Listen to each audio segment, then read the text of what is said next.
Hey everyone, Rob from Ready to Roll here, and today we're going to be taking a quick look at the difference between the new Reincarnated Dungeon Master screen and the older original DM screen for 5th edition Dungeons & Dragons. Let's go.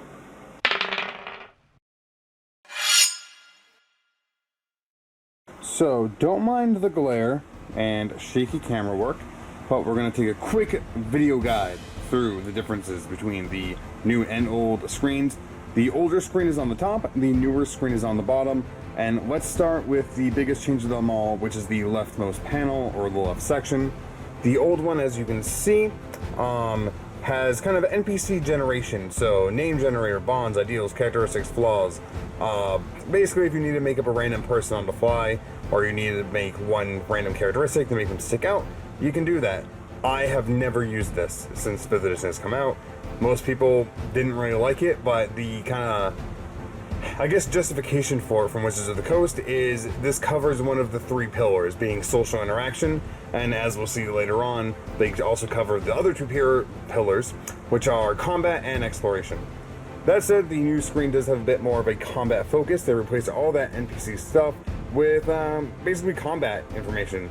The shapes of spells and the points of origin, taken right out of the player's handbook. All of the different actions that you can take in combat, including the off, forgot, dodge, and help actions, rules on the long jump and high jump, rules on suffocating, which is also drowning, which is extremely helpful, and rules on concentration, which is a nice reminder to make sure your players are rolling their concentration checks. Lastly, gives you little things you can do in your turn. Move, take an action, communicate, all that fun stuff. What hasn't changed at all are the conditions. Still taking up a panel and a half are all the conditions. They're actually in the same exact order on both screens, so there's absolutely no change there other than the background image behind them. And I mean, it's good. This has been a good part. It's good to have all the different conditions in front of you. Do I think they could have condensed them and fit them all on a single panel? Absolutely. And then you'd have half a panel for something else, but I'm not going to complain too much. And then finally, over here you have the kind of third section, which is the right panel and half of that middle right panel. A lot of stuff stayed the same.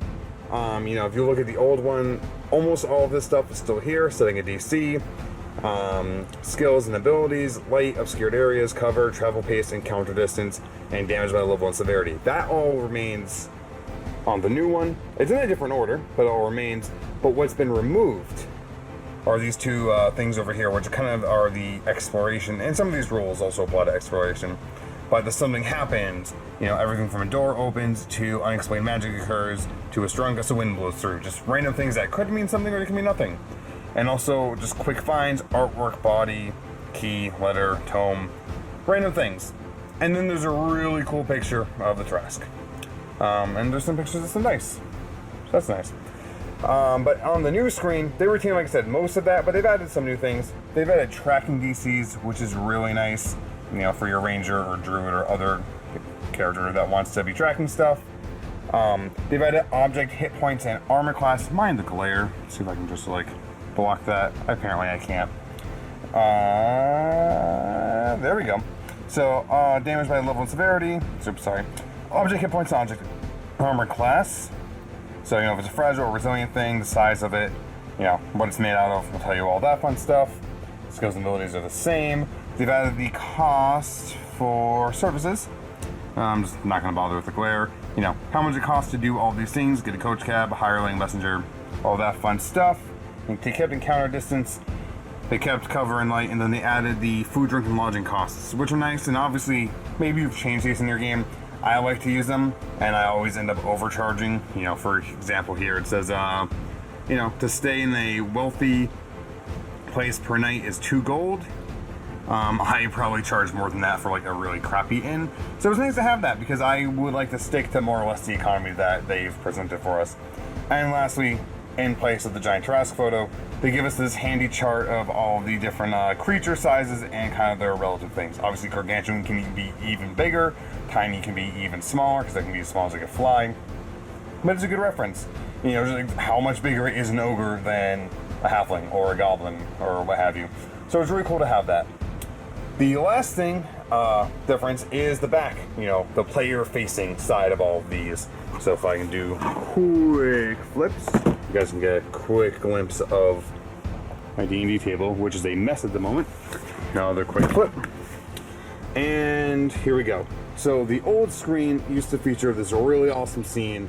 Group of adventurers taking on a red dragon, kobolds coming from behind, kobolds coming over here, big old treasure pile that they're fighting on top of, and some ruins. Really awesome scene, really inspiring, if you ask me.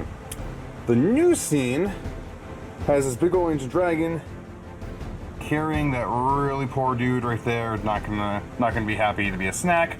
And there's a burning city, a nice smoke rising up. So that's pretty cool. Different type of scene, obviously different artistry. That red dragon looks considerably different than that red dragon, but I like it. I like both of them. I prefer the old just because I like the battle scene a little bit more, but they're both cool. Other kind of main difference is the old screen just has the little D&D thing that comes out on all the books, kind of like in the spine, where this has the ampersand in one corner, and then the exact opposite corner they have the Dungeons and Dragons with the ampersand logo. So a little bit different, but you know, that's personal preference. There is a link to an article if you are not watching this on the page itself. There's a link on the YouTube page that will bring you to the article on readytoroll.com, where I talk about what I like and dislike about the changes from the old to the new, and which one I think you should get if you are a new DM, or if you should upgrade if you already have the old one. This has been Rob from Ready to Roll, and I'll catch you guys next time.